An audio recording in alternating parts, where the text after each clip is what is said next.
Straight to it, Jessica Bickling, build your glutes in 2025, my workout and tips. A new individual and a new name, somebody I haven't actually come across until recently, but somebody we're going to talk about because funny enough, next Thursday, I'm actually going to be releasing a glute tier list. So I figured this would be a really good opportunity to discuss this individual's glute workout tips and tricks before then actually elaborating on my own next week. If at any point throughout the entire video, you actually like the video or tolerate something I've said, I would appreciate it if you did subscribe to the channel and maybe even like the video too, as it does me a lot. Secondly, as you know, hopefully, online coaching is one of my primary jobs. It's one of the things that consumes most of my time, which I love, I'm very thankful for. But from May, I will be implementing a waiting list. At the moment, if you fill in the application form down below, which takes 2 minutes, we can hop on a Zoom call, discuss, and if it's an appropriate fit for you or you feel it's worth pursuing, we can get started in, let's say, a week, maybe 2, depends on when you want to start. Whereas from May, although I will be taking applications still, the start date is going to be varied as I am approaching kind of full capacity, and daily communication is something I really pride myself on. So if clients want to speak in some capacity every day, I can offer that. So I limit how many people I work with. And from May, like I said, there will be a waiting list. So although I will be taking on applications, if you want to start, I can't guarantee the start date will be in a week or 2. It may be weeks or maybe even months.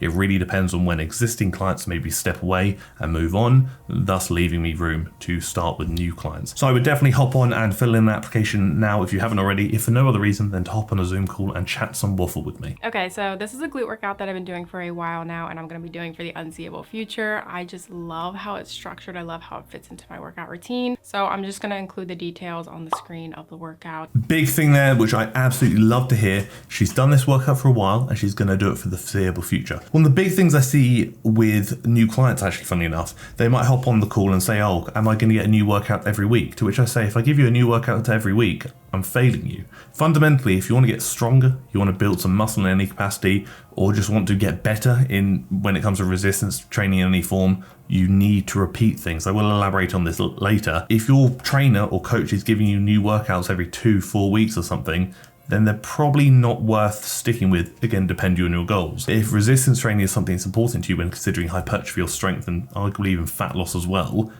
you need to repeat. You need to do the same workout for a long time. For clients, I might actually reduce that to, let's say, a 12-week block just to help keep motivation and enjoyment there, as those are obviously very important. But for myself, I've done the same workout since November, and I will continue doing them for months because for me, my training only changes when either something doesn't work anymore or my goals change. Neither of those apply right now. Secondly, the workout itself. Glute bridges, RDL, step-ups, glute med kickbacks. All of these movements are movements I'm a big fan of and would consider programming myself or for clients, depending on their goals. So good choice. Volume's a little bit higher than I would probably program for myself, but there is an argument that women may be able to tolerate higher volume than men, which case makes a lot of sense. It's also not obscene considering she trains legs twice a week, this being the glute day, and the second day has some glutes sprinkled across the workout. So having a glute dominant day like this, I'm not against whatsoever. And the rep ranges are solid. There's no 20, 25, 30 rep sets because you just don't need them. Most of my working sets are going to be like 5 to 8, 6 to 10, maybe up to 12, and maybe even 15 at a push if I fancy it. These are 8 to 12s. That's solid. I respect that. And last, do I enjoy the movement? Does it feel stable and good to me? If you take 2 glute exercises with a similar motion, let's say Bulgarian split squats and reverse lunges, you will probably make better and faster progress on the one that you enjoy more. This is interesting because this checklist is quite good. Does it go through a good range of motion? Is it easy to track and see progress in? Does it feel good for my body to perform? She also touched on stability there. All of those things are really valid. When looking at like good hypertrophy-based movements, there are many things to consider, but these are all important things I would consider when opting for good movement selection.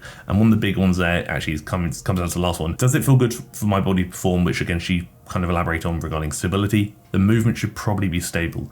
More stable movements are typically better for hypertrophy because we know that there is going to be less likely for an external variable such as stability holding you back. And if you hit failure, it's likely going to be because the target musculature has yielded sufficient stimulus, not because you've lost stability. So I like that a lot. This is a very good checklist. Range of motion is obviously going to be key. Is a progressive overload ceiling high, and can you track progressive overload? And one of the fundamental things to consider when looking at growth and even strength, I like that. So starting with the hip thrust itself, firstly, doing this barbell machine, your choice. I would opt for a machine because it's much easier to load and much easier to do in general. I like this. Somewhat vertical shins. I'd probably bring the feet just a tiny bit forward if I had to be pedantic about things. So we have slightly more vertical shins. But the thing there is she's driving to that shorten range, which is going to be that top portion, really well and holding it for a moment. I like this. This is a shorten position dominant movement. Therefore, that shorten range, being the lockout, is going to be arguably the most important part of this movement. Don't neglect it. So I'm a big fan. There you go. Make sure to fully contract your glutes at the top. Nailed it.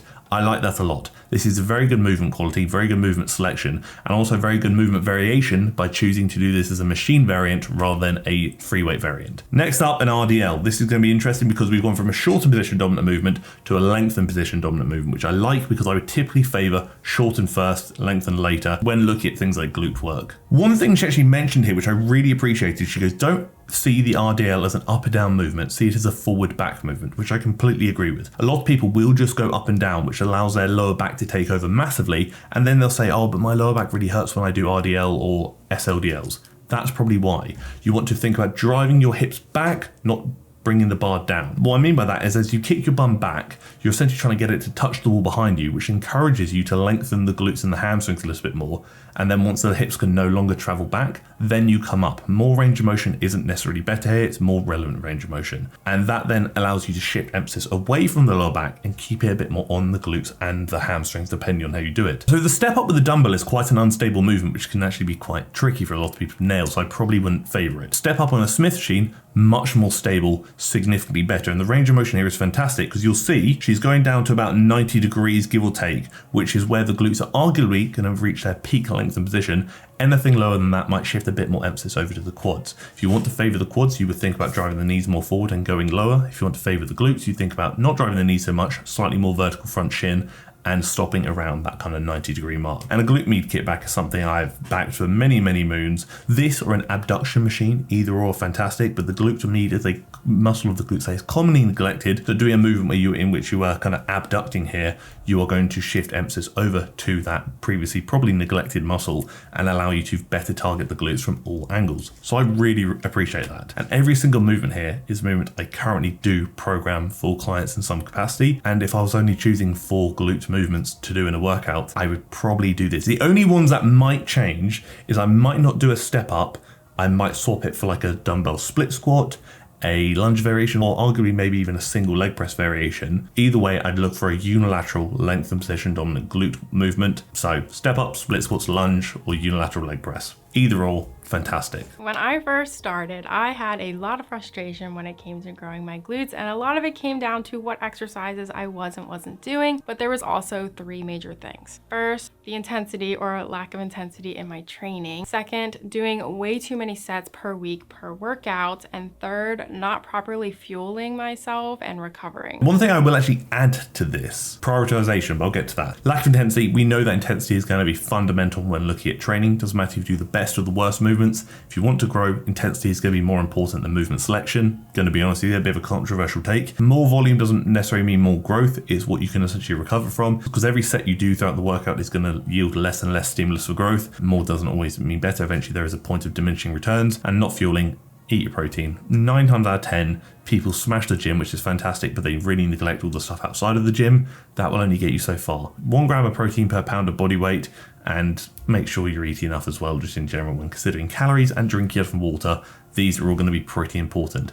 And someone's going to pipe up saying, oh, you don't need 1 gram of protein. There's arguments that say you need 0.8. There are arguments that say you need 1.2. 1 is just a safe bet to start on. You can go from there and adjust it depending on the person, your goals and your needs.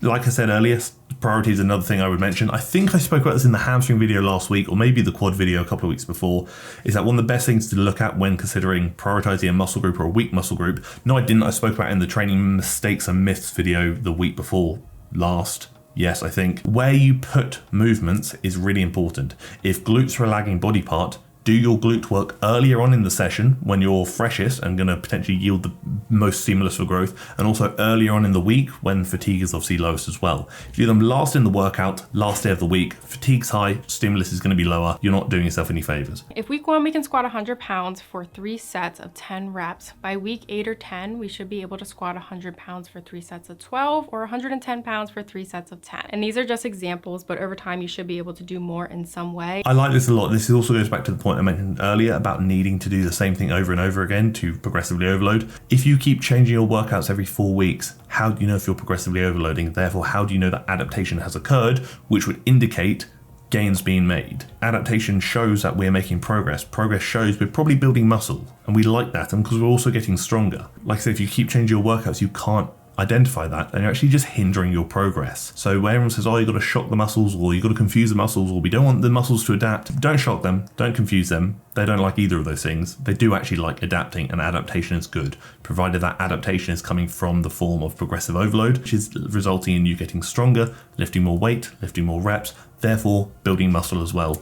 That's a big yes. Good programs do not change every week. Good programs involve a lot of repetition. I always say to clients as well on Zoom calls, the least involved aspect of coaching is programming. Sure, I'll update it every week depending on how it needs to be updated, be that volume changes, intensity changes, maybe minor movement adjustments if something goes wrong or something happens I need to account for until the block changes. The majority of coaching benefit comes from having the accountability, the communication every day if needed, the form analysis, the macronutrient adjustments, like all these things all add up. Programming is probably the most repetitive part of coaching from a client perspective, because you're going to do the same things over and over again, but you're really going to appreciate that because you're going to get stronger and you're going to feel bloody good doing that. That is bloody fantastic. I've never seen this individual before, but I'm very impressed. First video, obviously, who knows, that opinion may change, but Jessica Bickling, bloody fantastic. Agree with literally everything she said here that I've discussed. Fantastic. Would shake her hand if I could. That's bloody brilliant. I'm quite anal when it comes to these things, and although these videos are simply my opinion, doesn't mean it's right or wrong, it's just what I believe, and you don't have to align with my opinion. It's really nice to find somebody who's promoting information that I very much do align with, because it is backed by not only my anecdotal experiences, but the literature in which I've read as well. So this is bloody brilliant. I like her a lot. 10 out of 10. Fantastic. Firm handshakes all round. But I'd like to hear your opinions in the comment section below. So what are your thoughts here? And what is your number one tip when it comes to training glutes? Let me know in the comment section below. But until the next one, thank you for tolerating me. Thank you for tolerating my waffle about the bottom yet again. I do that quite a lot. And thank you for tolerating the video.